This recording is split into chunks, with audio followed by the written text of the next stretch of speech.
నమస్తే, welcome to 69 TV. నేను సుమాంజలి. ముందుగా బులెటిన్లోని హెడ్లైన్స్. సమానత్వంతోనే అభివృద్ధి సాధ్యం. విభిన్న ప్రతిభావంతుల చురుకైన పాత్రకు కలెక్టర్ ప్రోత్సాహం.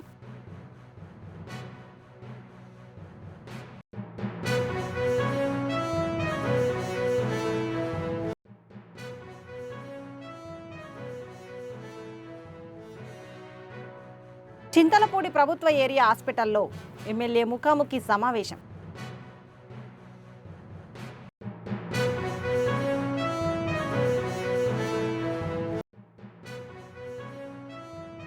పద్మారావు నగర్ డ్రైనేజీ సమస్యకు నెలల్లో శాశ్వత పరిష్కారం.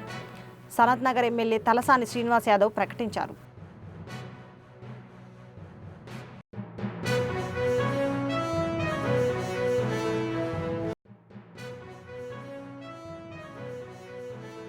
భార్య అభ్యర్థన కోసం వినూత్న ప్రచారం. ప్రజలకు ఉచిత సేవలు హామీ.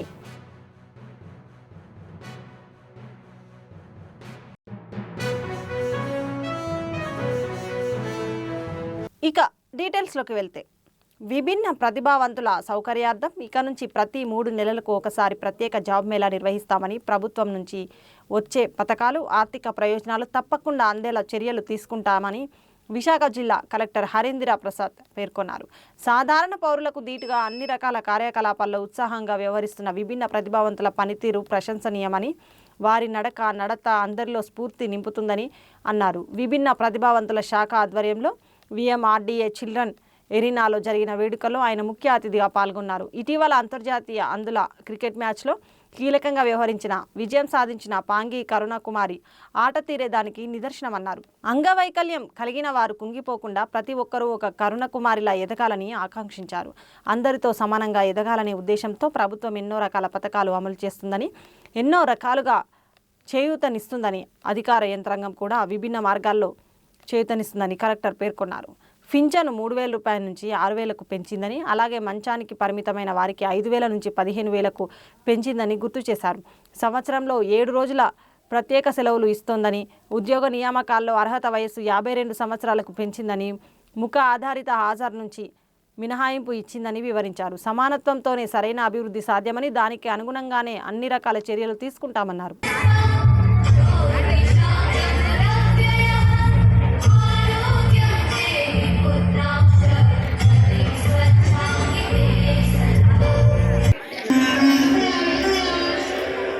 శాంతాకారం భుజగశయనం పద్మనాభం సురేశం విశ్వాకారం గగన సదృశం మేఘవర్ణం శుభాంగం లక్ష్మీకాంతం కమలనయనం యోగి హృద్యానగమ్యం తెచ్చుకొని విలయము విజృంభించునని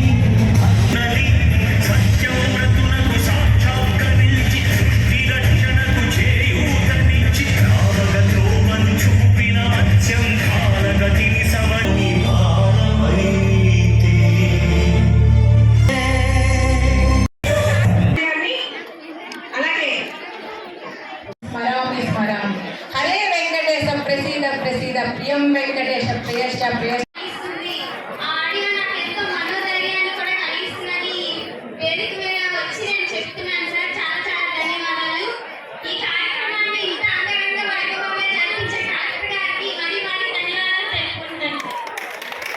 కుమార్ ఆర్ కృష్ణ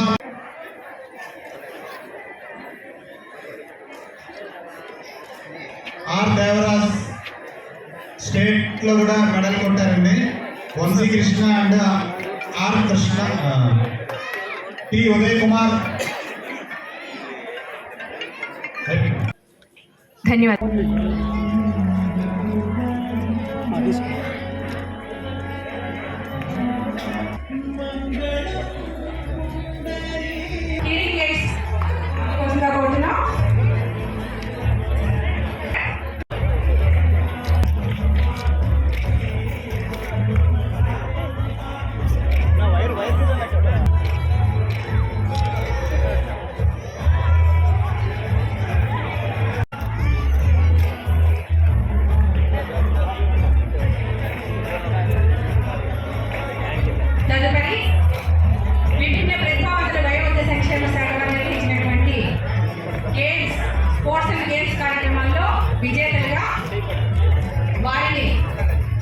వాళ్ళ ఇన్స్టిట్యూట్ తరఫున ఒకరిద్దరు వచ్చి వాళ్ళ గిఫ్ట్ కలెక్ట్ చేసుకుంటూ కోరుతున్నాం. మొట్టమొదటిసారిగా government residential school for BC girls Endada వాళ్ళు వచ్చి వాళ్ళ 16 గిఫ్ట్లు కలెక్ట్ చేసి కింద ఉండండి. ముగ్గురు పిలుస్తాము దయచేసి.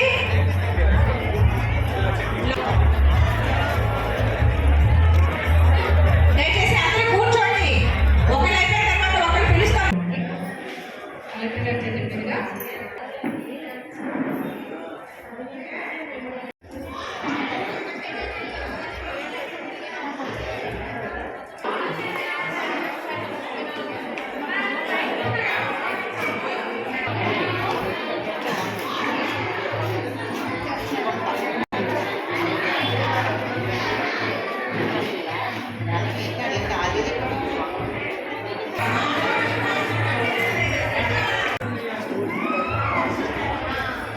చింతలపూడి ప్రభుత్వ ఏరియా హాస్పిటల్ వద్ద నూతనంగా వచ్చిన వైద్యులతో ఎమ్మెల్యే సొంగ రోషన్ కుమార్ ముఖాముఖి సమావేశం నిర్వహించారు.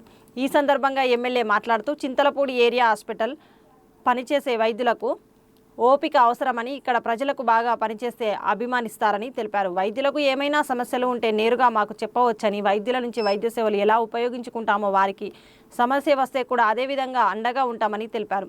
100 పడకల హాస్పిటల్ పూర్తి చేసి ప్రజలకు మెరుగైన సేవలు అందించే వరకు కృషి జరుగుతూనే ఉంటుందని అన్నారు.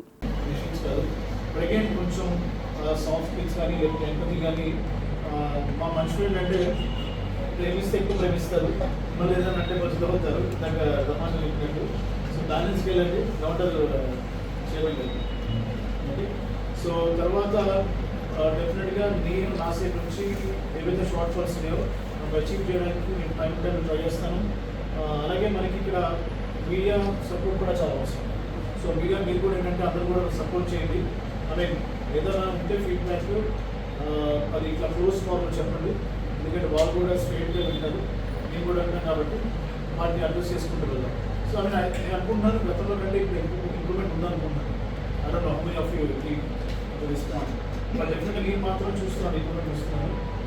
ఎందుకంటే మెయింటెనెన్స్ విషయం కానివ్వండి, లేకపోతే పేషెంట్స్ని ట్రీట్ చేసే విషయం కానివ్వండి, ఇంతకుముందు ఎక్కువ ఫ్లో ఎక్కువ ఉండేది. సో అంతా కూడా ఇక్కడ ఫ్లడ్ అయిపోయింది. సో కాబట్టి డాక్టర్స్ స్టాఫింగ్ పోయింది కాబట్టి ఈ యొక్క ఏదైతే ప్రాబ్లం ఉందో అది కూడా తగ్గిపోతుంది అనుకుంటున్నాను. So once again we welcome you all and we wish you all the best and hope you're going to do great. తర్వాత మీ సర్వీసెస్ మా చింతపూడి కాన్స్టిట్యున్సీకి, మా చింతపూడి ప్రజలకి చాలా చాలా ఇంపార్టెంట్. అలాగే త్వరలోనే గ్రీన్ ఫీల్డ్ కూడా అవుతుంది. సో జనరల్గా వచ్చే వాళ్ళు కూడా ఇది ఈజీ యాక్సెస్ ఉంటుంది. అలాగే చింతపూడి టౌన్ సంబంధించి రోడ్స్ కూడా ప్రపోజల్స్ ఆల్మోస్ట్ ఫైనల్ అయిపోతున్నాయి, శాంక్షన్స్ కూడా వస్తాయి. తర్వాత దీంతో పాటు మనకి రోడ్స్ కానీ లేకపోతే ఏవైతే డెవలప్మెంట్స్ అక్కడ ఉన్నాయో అవి కూడా ఫినిష్ అవుతాయి. So we are looking forward for better Chintapudi in the near future. So ఇలా తిప్పుకోవద్దు, రోడ్డు బాగానే డెఫినెట్గా నెక్స్ట్ 6 to 8 months అయిపోతాయి కూడా. మా టార్గెట్ నెక్స్ట్ సంక్రాంతి హోప్ఫుల్లీ అవుతున్నాను. అలాగే ఇంకా మనము ఎవ్రీ మంత్ ఫోకస్ చేయాల్సింది. సో నెక్స్ట్ మంత్ రివ్యూకి మనం లాస్ట్ మంత్ ఏం చేసాము, ఈ పారామీటర్స్ అనేది మీరు అక్కడ ప్రిపేర్ చేయండి. So I always encourage to come with a plan, so come with some vision. So మీరు చేస్తున్న జాబ్కి మీకు సెల్ఫ్ సాటిస్ఫాక్షన్ ఉండాలి, right? It's not just expectation, it's about the service you give to people. So దాన్ని మీరు బాగా మైండ్లో పెట్టుకోండి. We are always there to support you, encourage you, motivate you, and we also expect the same from likewise. So thank you all for your time. Padmarao Nagar ప్రజలు ఎదుర్కొంటున్న drainage సమస్యకు నెల రోజుల్లో శాశ్వత పరిష్కారం చూపిస్తామని మాజీ మంత్రి సనత్ నగర్ ఎమ్మెల్యే తలసాని శ్రీనివాస్ యాదవ్ ప్రకటించారు. పద్మారావు నగర్లోని మెయిన్ రోడ్పై నిత్యం డ్రైనేజీ వాటర్ ప్రవహిస్తుండడంతో కాలనీ వాసులు, అపార్ట్మెంట్ వాసులు సమస్యను ఎమ్మెల్యే దృష్టికి తీసుకొచ్చారు. స్పందించిన ఆయన గాంధీ హాస్పిటల్ వెనుక గల పద్మారావు నగర్ మెయిన్ రోడ్డుపై తిరిగి ఓపెన్ నాలాను పరిశీలించారు. సమస్య గురించి స్థానికులను, అధికారులను అడిగి తెలుసుకున్నారు.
సిద్దిపేట జిల్లా దుబ్బాక మండలం రఘోత్తంపల్లి గ్రామంలోని 6వ వార్డు అభ్యర్థి భర్త వినూత్న ప్రచారం చేపట్టాడు. తన భార్య శివానిని వార్డు మెంబర్గా గెలిపిస్తే 5 ఏళ్ల పాటు ప్రజలకు ఉచితంగా కటింగ్, షేవింగ్ సేవలు అందిస్తానని శ్రీకాంత్ హామీ ఇచ్చారు.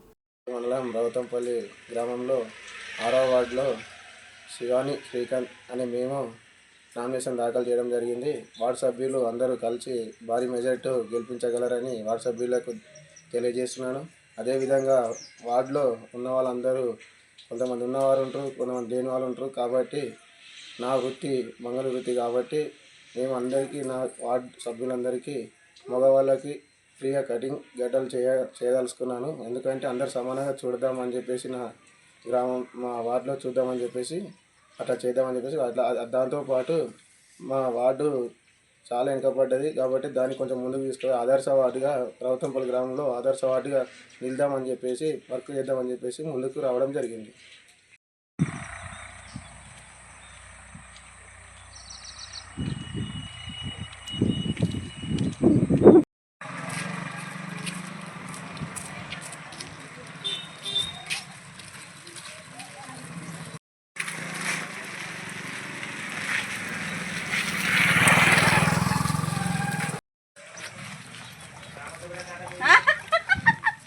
నేను కూడా పట్టిప్పుడు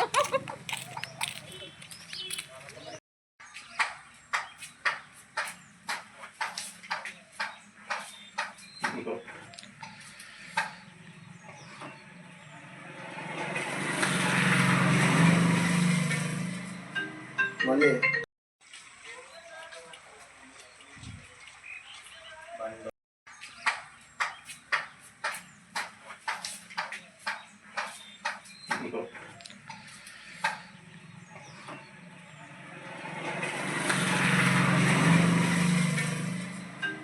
మళ్ళీ ఆ గుడికి గడ్డ తీసి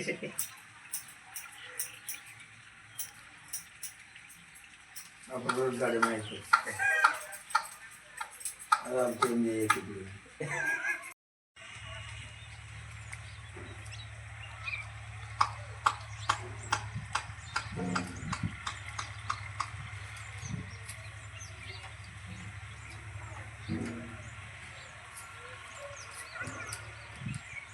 గచ్చిబౌలి పోలీస్ స్టేషన్లో మంత్రి పొంగులేటి కుటుంబానికి చెందిన రాఘవ కన్స్ట్రక్షన్ సహా పలువురిపై కేసు నమోదైంది. ప్రైవేటు యాజమాన్యానికి చెందిన భూములపై జేసీబీలు తీసుకువెళ్లి కూల్చివేసిన ఘటనపై బాధితులు ఫిర్యాదు చేశారు. పోలీసులు సాక్ష్యాధారాలతో దౌర్జన్య కేసులను నమోదు చేశారు.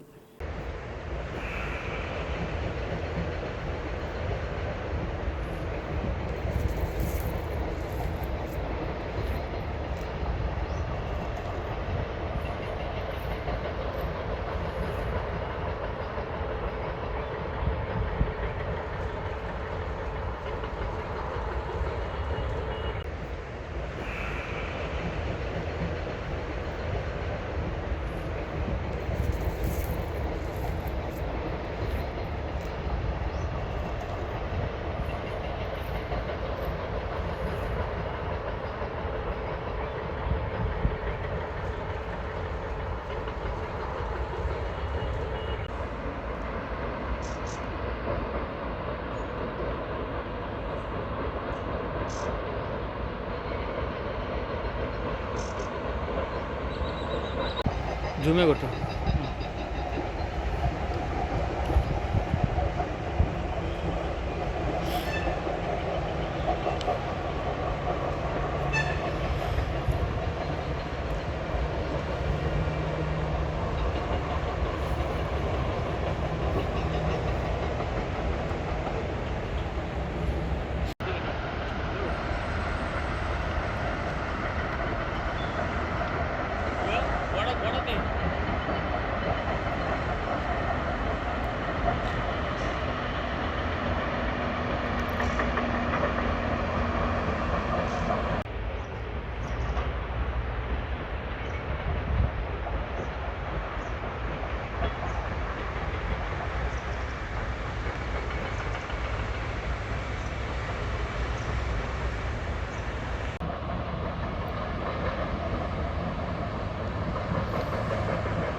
నిర్మల్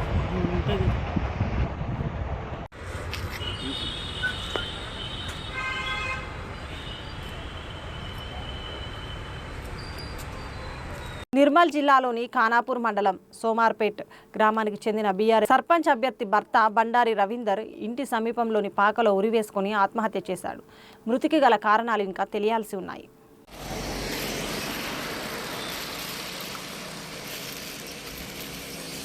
తాడేపల్లి భవానీపురం బాధితులు సీఎం చంద్రబాబును కలవడానికి వచ్చారు. ఉండవల్లిలోని సీఎం నివాసం వద్దకు భవానీపురం 42 ప్లాట్ల బాధితులు చేరుకున్నారు. తమ సమస్యలు సీఎంకు వివరిస్తామంటున్నారు. తాము ఇల్లు లేక రోడ్డున పడ్డామంటూ వాపోయారు. తమకు సీఎం చంద్రబాబు, మంత్రి నారా లోకేష్ న్యాయం చేయాలని కోరారు.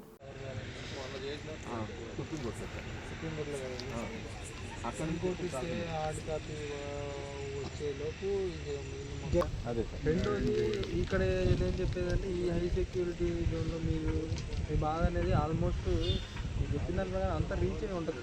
అంటే మీకు ఫిజికల్గానే అని కాదు, రెండు మీ సుప్రీంకోర్టు ద్వారా మీరు ఏదైతే వెళ్ళారో వాళ్ళ ద్వారా లీగల్గా ఎలా పెట్టుకుంటారో ఈ మ్యాటర్ అందరూ దృష్టికి వెళ్ళి ఉంటుంది. అదే చిన్నగా జరిగిస్తారు మా ఊళ్ళో కన్నా ఇక్కడ కానీ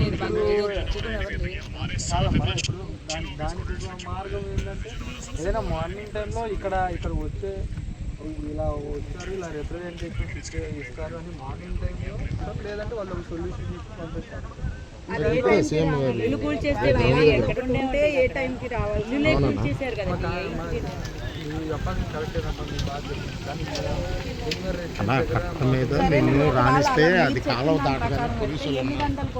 మా మొర వినే అవకాశం ఉంటది. అది మాకు తెలియదు కదా పలానా టైంలో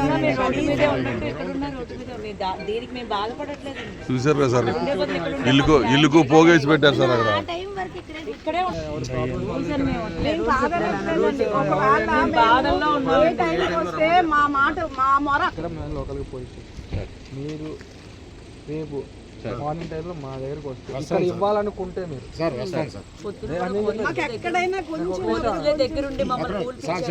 మేడం అది స్టే వేరు. దాంట్లో హైకోర్టు నేను ఇప్పుడు మీతో మాట్లాడలేదు, కానీ వచ్చిన న్యూస్ ప్రకారం హైకోర్టు వాళ్ళు ఇది విరిగిపోయిన ప్రాసెస్. నేను అక్కడ ఆ ఏరియా వేస్తాను కాదు, నేను అక్కడ ప్లేస్లో మీతో మాట్లాడి నేను చేసేవాడిని కాదు. ఇక్కడ లోకల్గా ఇక్కడ మేము ఏదైనా రెస్పాన్సిబుల్ పర్సన్గా నేను చెప్పేది ఏంటంటే మీరు ఏదైనా వచ్చి పోలీస్ స్టేషన్ దగ్గరకు వస్తే. కుమారి అండి,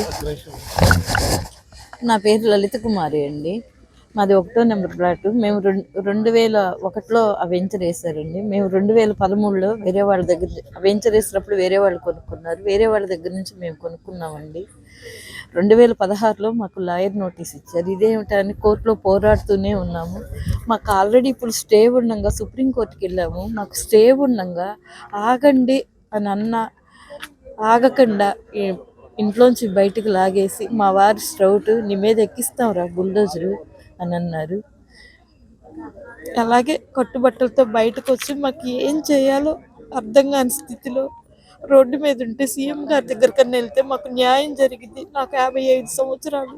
మేము రూపాయి కూడబెట్టుకుని కొనుక్కున్నది ఎవరిది ఆక్రమించినది స్థలము కాదది. మా సొంత కష్టార్జితంతో మేము నీళ్లు పోసుకొని కూడా తిన్న రోజులు ఉన్నాయి. అలా పిల్లల కోసం అని కొనుక్కున్నాము. ఇంకా మేము శాంతం ఎదగను కూడా ఎదగలేదు. మాకు 55 ఏళ్ళు వచ్చినాయి. మేము ఇప్పుడు ఎక్కడికి వెళ్ళాలి? మాకు సీఎం గారు న్యాయం చేస్తారని ఇక్కడికి వచ్చాము. ఇంత దూరం మాకు న్యాయం చేస్తారని, ఇంత దూరం అక్కడైనా రోడ్డు మీద ఇక్కడైనా రోడ్డు మీద సీఎం దృష్టికి తీసుకెళ్తారని మేము ఆశిస్తున్నామండి. ఈ టీవీ ఛానల్స్ ఉండి. మీరు ఎక్కడి నుంచి వచ్చారు? విజయవాడ భవానీపురం అండి. 42 ప్లాట్లు జోజీ నగర్. మేము 42 కుటుంబాల బాధితులు అండి. పొద్దున్న మా ఇళ్ళన్ని కూల్చేశారు. మేము నడి రోడ్డు మీద పడ్డాము. సీఎం గారి దగ్గరికి ఒక్కసారి మాకు అన్యాయం జరిగింది. మాకు ఏ దిక్కు లేదు. అందరం పిల్ల జల్లతో రోడ్డు మీద ఉన్నాం. మాకు ఏం చేయాలో అర్థం కావట్లేదు. ఒక్క సీఎం గారు తప్ప ఇంకా మాకు ఎవ్వరు ఏది కూడాను మాకు దిక్కు తోచిన పరిస్థితిలో ఉన్నాము. ఈ టైంలో 10:30కి మేము సీఎం గారి ఇంటి ముందుకు వచ్చామంటే చూడండి ఎంత కష్టాల్లో ఉన్నామో ఆలోచించండి. దయచేసి మాకు న్యాయం చేయండి. మా పరిస్థితి ఏం బాగాలేదు. కొంచెం సీఎం గారి దృష్టి దాకా తీసుకెళ్ళి మా స్థలాలు మాకు ఇప్పించండి. సీఎం గారు వచ్చి ఇక్కడ మాకు ప్రజలు అక్కడ ఇళ్ళన్నీ కుప్ప చేసి పెట్టారండి. సామాన్లన్నీ కూడాను మొత్తం కూడా పగలగొట్టేశారు, దౌర్జన్యం చేశారు. మాకు December 31 వరకు కూడా టైం ఉంది. కానీ ఈరోజు పొద్దున 6ంటికి రౌడీలను తీసుకొచ్చి పోలీసులు, లాయర్లు అందరూ కూడాను మమ్మల్ని నడి రోడ్డు మీద లాగేసి సామాన్లన్నీ బయటకి ఇసిరేసి మాకు చాలా దారుణం జరిగిందండి. దయచేసి ఇది సీఎం గారి దృష్టికి వెళితే మాకు అన్యాయం జరిగింది. కేవలం మాకు ఆయన తప్పితే మాకు ఇంకా ఆప్షన్ కూడా మాకు ఇంకెవరు లేరండి. ఇది ఆయన దృష్టికి తీసుకెళ్ళి దయచేసి మా విన్నపం ఇది. ఇప్పుడు ఈ టైంలో అక్కడ ఉండే రోడ్డు మీద బదులు ఇక్కడే ఉంటామండి. ఈ రోడ్డు మీద మాకు న్యాయం జరిగేంత వరకు కూడాను ఇక్కడే ఉంటాము. ఇది మాకు ఏదైనా సరే 42 కుటుంబాల ఆత్మహత్యకు సిద్ధంగా ఉన్నామని మేము విన్నవించుకుంటున్నాం. 1998లో మా నాన్నగారు ఆర్మీ నుంచి రిటైర్ అయిన డబ్బులతో కొన్న ఫ్లాట్ అండి అది. అప్పటి నుంచి మేము ఇంటి పన్ను కడుతున్నాము, నీటి పన్ను కడుతున్నాము, కరెంటు బిల్లు కడుతున్నాము. మా నాన్నగారు చనిపోయాక మా తమ్ముడు కూడా ఆర్మీని, ఆ ఆర్మీ నుంచి వచ్చిన రిటైర్మెంట్ డబ్బులతో ఆయన అక్కడ ఇల్లు కట్టుకున్నాడు. ఇన్ని రోజుల నుంచి ఇది జరుగుతుంటే ముందే చెప్తే మేము ఇవన్నీ ఏం చేసుకోకుండా ఉంటాం కదండి. ఇప్పుడు పిల్లలు రోడ్డు మీద పడ్డారు, ఎవరిని ఆశ్రయించాలో తెలియదు, ఎక్కడికి వెళ్ళాలో తెలియదు. ఈ నైట్ టైము పిల్లల్ని పక్కింట్లో చెప్పొచ్చామండి, ఎవరి దగ్గర ఉంచాలో తెలియదు. మేము ఇక్కడున్నా అక్కడున్నా పెద్ద తేడా ఏం లేదండి. అందుకోసం కనీసం సీఎం గారు ఏదో ఒకటి ఇక్కడ దాకా వస్తే ఆయన దాకా కొంచెం అన్నా చేరకపోయిద్దా, ఎవరిని ఆశ్రయించాలో తెలియదు. ఎందుకంటే సుప్రీంకోర్టు స్టేకే ఎవరు ఆగని వాళ్ళు ఇంకెక్కడికి వెళ్ళినా ఏం జరిగిద్దండి. అందుకోసం అని చెప్పేసి కనీసం ఇక్కడ దాకా వస్తే సీఎం గారి దగ్గరికి ఏమన్నా వెళ్తుందేమో అని ఆశతో వస్తే ఇక్కడికి వచ్చిన తర్వాత ఎస్ఐ గారు ఉండి ఇది కరెక్ట్ టైం కాదండి, రేపు మిమ్మల్ని నేను పంపిస్తాము, మీరు ఇది ఈ టైంలో రావడం, మీరు వచ్చినా మీరు వెళ్ళలేరు, రేపు 11 గంటలకి రండి అని చెప్తే మేము ఇంకా ఇప్పుడు వెళ్ళాలని చెప్పేసి ఇప్పుడు అనుకుంటున్నామండి. ఇప్పుడు వెళ్ళినా కానీ మేము ఆ ఫ్లాట్లో ఆ ఖాళీ స్థలాల్లో పడుకోవడం తప్ప మాకేమి ఇంకా లేదండి. అక్కడ అన్నీ ఆగండి, 11 గంటలు ఆగండి, ఇంకొక గంట ఆగండి, స్టే వచ్చింది అని అంటే లేదు, మాకు హార్డ్ కాపీ చూపిస్తేనే మేము ఆగుతాము అని చెప్పేసి ఇంట్లో ఉన్న ఆడవాళ్ళని బయటికి లాగి, మేమేమి ఇది మీడియా వచ్చిందని అలా చెప్పట్లేదండి, నిజంగానే అవి జరిగాయి. ఆ వీడియోస్ కూడా మా దగ్గర ఉన్నాయి. ఇంకా సీఎం గారు తప్ప ఇంకెవ్వరు చేయలేరండి. ఇంకా అది దేవుడి మీద, సీఎం గారి మీద, ఆయన మీద తప్ప ఇంకా మేము ఎవరిని మాకు ఇది దానికి ఒక కమిటీ ఉంది అని అంటున్నారు, నిజంగానే సొసైటీ ఉంది అని అంటున్నారు. ఆ సొసైటీ నిజంగానే ఉందా లేదా ఆయన ఎంక్వైరీ చేసి, మేము అబద్ధం ఆడట్లేదు, మాకు న్యాయం చేయాలని అదొక్కటే కోరుకుంటున్నామండి. వికారాబాద్ జిల్లా పూడూరు మండలం చేనిగమూల్లో జరిగిన హత్య కేసును వికారాబాద్ పోలీసు అధికారులు ఛేదించారు. ఈ విషయం గురించి వివరాలు వికారాబాద్ జిల్లా ఎస్పీ స్నేహ మెహరా వెల్లడించారు. గుడ్ ఈవినింగ్ అందరికీ నమస్కారం. ఈరోజు ఈ ప్రెస్ మీట్ అందరికీ ఒక మర్డర్ కేస్ డిటెక్షన్ కోసం బ్రీఫ్ చేయడానికి పెట్టడం జరిగింది. 18th November 2025 రోజు ఒక ఆమె బేగరి రాములమ్మ, వైఫ్ ఆఫ్ బేగరి రామయ్య, ఆమె సంబంధించి 80 years ఓల్డ్ ఆమె మిస్సింగ్ కంప్లైంట్ మనకి చెనగమూల్ పోలీస్ స్టేషన్లో రిపోర్ట్ అయింది. తర్వాత 21st Novemberకి అది కంప్లీట్ లాజ్ అయిన తర్వాత 24th Novemberకి ఒక ఇన్ఫర్మేషన్ మనకి వచ్చింది.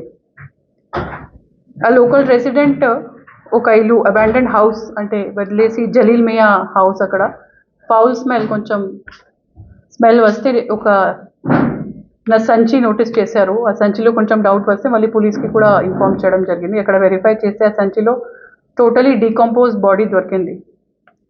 అది ఇంక్వెస్ట్ అండ్ పిఎంఈ అయిన తర్వాత కూడా ఏమీ ఎవిడెన్స్ అప్పటి వరకు లేదు. కానీ ఆ బాడీలో ఈ gold bead necklace and silver bangles miss అయింది. మళ్ళీ రీచెక్ చేస్తే అక్కడ సీసీటీవీ అన్ని వెరిఫై చేస్తే ఆమె డిసీజ్డ్ ఆమె ఒక ఇల్లు దగ్గర పోతుంది, అంతవరకు మనకి ఇన్ఫర్మేషన్ వచ్చింది. కానీ దాని తర్వాత ఏమైంది ఫర్దర్ అక్కడ కొంచెం అబాండెండ్ లొకాలిటీ ఉంది కాబట్టి ఏమీ ఇన్ఫర్మేషన్ దొరకలేదు. ఈ ఫస్ట్ డే బాడీ దొరికిన రోజు నుంచి మన అందరూ ఆఫీసర్స్ దాని మీదనే ఉన్నారు. నేను కూడా ఆ కేసు ఖచ్చితంగా డిటెక్ట్ అవ్వాలి చెప్పాను. బికాజ్ ప్రతి life important, every human life is important. అందుకు ఏదైనా మర్డర్ జరిగితే మనం ఖచ్చితంగా ఆ మర్డర్కి డిటెక్ట్ చేయాలి. సో ఈ మర్డర్ మనకి కన్ఫర్మ్ అయితే ఒక పిఎంఈ రిపోర్ట్ అయినంత చేసిన తర్వాత సెక్షన్ ఆల్టర్ చేసి మర్డర్ కేసు కింద రిజిస్టర్ చేసి ఇన్వెస్టిగేషన్ స్టార్ట్ చేశాము. ఆ ఇన్వెస్టిగేషన్ చేస్తే ఈ ఆమె రెగ్యులర్గా ఒక కొంచెం దగ్గరే ఒక ఇల్లు ఉంది, దానిలో మెహర్ బుటోల్ అండ్ ఒకటి బెల్ల కటూరి నరేష్ రెగ్యులర్ విజిట్ చేస్తారు. ఈ డిసీజ్డ్ ఆమె బేగారి రాములమ్మ కూడా అక్కడ రెగ్యులర్గా విజిట్ చేసి మాట్లాడుతుంది, కొంచెం చిన్న చిన్న పని చేస్తుంది. వాళ్ళు అట్లానే సిల్వర్ బ్యాంగిల్స్ అండ్ ఆ గోల్డ్ బీడెడ్ నెక్లెస్ చూసి కొంచెం గ్రీడ్ వచ్చింది వాళ్ళకి థెఫ్ట్ చేయడానికి. అందుకే ఆమెకు చంపేసి ఆ సంచిలో వదిలేసి ఈ అన్ని ఆర్నమెంట్స్ కూడా వాళ్ళు తీసుకున్నారు. చాలా దరిద్రంగా పరిస్థితి ఉంది ఇది. చిన్న చిన్న ఆర్నమెంట్స్కి ఇప్పుడు హ్యూమన్ లైఫ్కి వాల్యూ లేదు, అట్లనే కనిపిస్తుంది. బట్ మన పోలీస్ తరఫు నుంచి మన మొత్తం team including CI Parigi, DSP Parigi and SHO Chengomul most importantly ఈ అన్ని ఆఫీసర్స్ కూడా బాగా ప్రయత్నం చేసి under the supervision of additional SP Vikarabad ఈ కేసుకు డిటెక్ట్ చేశారు. ఆల్ 3 of them అంతా కలిసి వాళ్ళు చేశారు. ఆమెకు థ్రాటల్ చేసి చంపేసి ఆ బాడీ సంచిలో పెట్టేసి అక్కడ డిస్పోజ్ చేశారు. ఇన్వెస్టిగేషన్లో కూడా మనకి ఇవి ఎవిడెన్స్ అన్నీ దొరికినాయి. ఫైనలీ ఈ బ్యాంగిల్స్, సిల్వర్ బ్యాంగిల్స్, ఈ గోల్డ్ బీడెడ్ నెక్లెస్ అండ్ ఈ ఆమె వాడుతుంది ఇది చూనా, అది కూడా ఆ ఇల్లులో దొరికింది మనకి. ఫర్దర్ ఇన్వెస్టిగేషన్ కూడా ఆన్ ప్రాసెస్ ఉంది. బట్ దాంట్లో A1 అంటే బేలకుట్రి నరేష్, A2 మెహరాజ్, A3 బుటోల్, వాళ్ళ ముగ్గురికి అరెస్ట్ చేసి ఈరోజు రిమాండ్ చేయడం జరుగుతుంది. అండ్ ఈ మంచి పని చేయడానికి I would like to appreciate my additional SP, my DSP Parigi, CI Parigi and SHO Chengomul for this detection. ఇది చాలా ఇంపార్టెంట్ కేస్. ఏదైనా మర్డర్ కేసు ఉంటే ఒక హ్యూమన్ లైఫ్ చాలా చాలా ఇంపార్టెంట్. మనకి ఈ హ్యూమన్ లైఫ్, మనుష్యం జీవం చాలా సిగ్నిఫికెంట్ ఉంది. చాలా హిందూ రిలీజన్లో చెప్తాము మేము 8 to 2 lakh యూని తర్వాత ఒక హ్యూమన్ లైఫ్ వస్తుంది. ఆ హ్యూమన్ లైఫ్కి మనము అంతా రెస్పెక్ట్ చేయాలి, కాపాడుకోవాలి. అది కాపాడుకోవడానికి మనం పోలీస్ వాళ్ళు డెడికేటెడ్ ఉంటాము. అండ్ అట్లనే చేస్తే ఎవరైతే కూడా వదిలేదానికి లేదు, వాళ్ళకు ఖచ్చితంగా పట్టుకుంటాము అండ్ లీగల్ ప్రొవిజన్స్ పరంగా ఇన్వెస్టిగేట్ చేసి పనిష్మెంట్ కూడా ఇస్తాం. హత్య జరగడానికి ప్రధాన కారణం ఏంటి ఇది? అంటే ఏ సమయంలో జరిగింది? అప్పుడు ఆ ఇంట్లో ఆమె ఎవరి ఇంట్లో ఉన్నారా, ఇంట్లో ఉందా, బయట ఉందా? ఎప్పటివరకు వాళ్ళ కన్ఫెషన్ కూడా రికార్డ్ చేయడం జరిగింది. యాజ్ పర్ ద కన్ఫెషన్ ఇంట్లోనే ఆమె ఉంది. ఇంట్లో ఆమె జనరల్గా రెగ్యులర్గా విజిట్ చేస్తుంది. చాలా రోజుల నుంచి వాళ్ళు ఈ గోల్డ్ ఆర్నమెంట్స్ అబ్జర్వ్ చేస్తున్నారు. ఆమె కూడా ముసలివాళ్ళు కాబట్టి వాళ్ళు కొంచెం ఈ హ్యూమానిటీ లేదు వాళ్ళకి. ఈ చిన్న ఐటమ్స్ గురించి ఆమెకు చంపేశారు. ఎవరైతే ఈ ముగ్గురు ఉన్నారో అంటే పాత నేరస్తులా లేకుంటే వాళ్ళ పైన కేసెస్ ఏం లేదు. ఇది ఫస్ట్ టైం జరిగిన ఆఫీస్ వాళ్ళ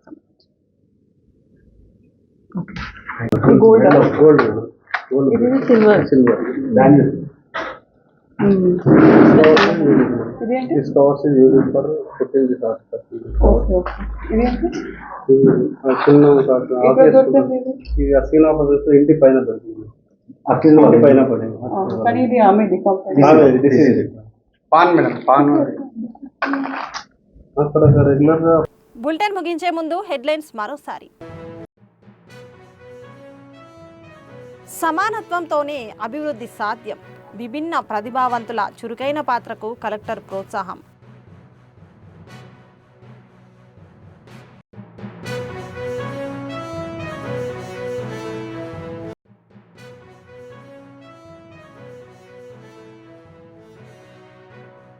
చింతలపూడి ప్రభుత్వ ఏరియా హాస్పిటల్లో ఎమ్మెల్యే ముఖాముఖి సమావేశం.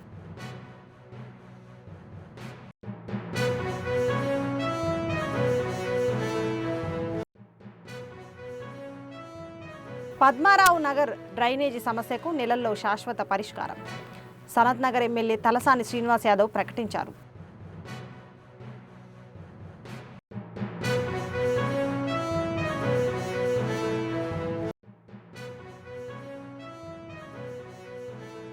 భార్య అభ్యర్థన కోసం వినూత్న ప్రచారం. ప్రజలకు ఉచిత సేవలు హామీ.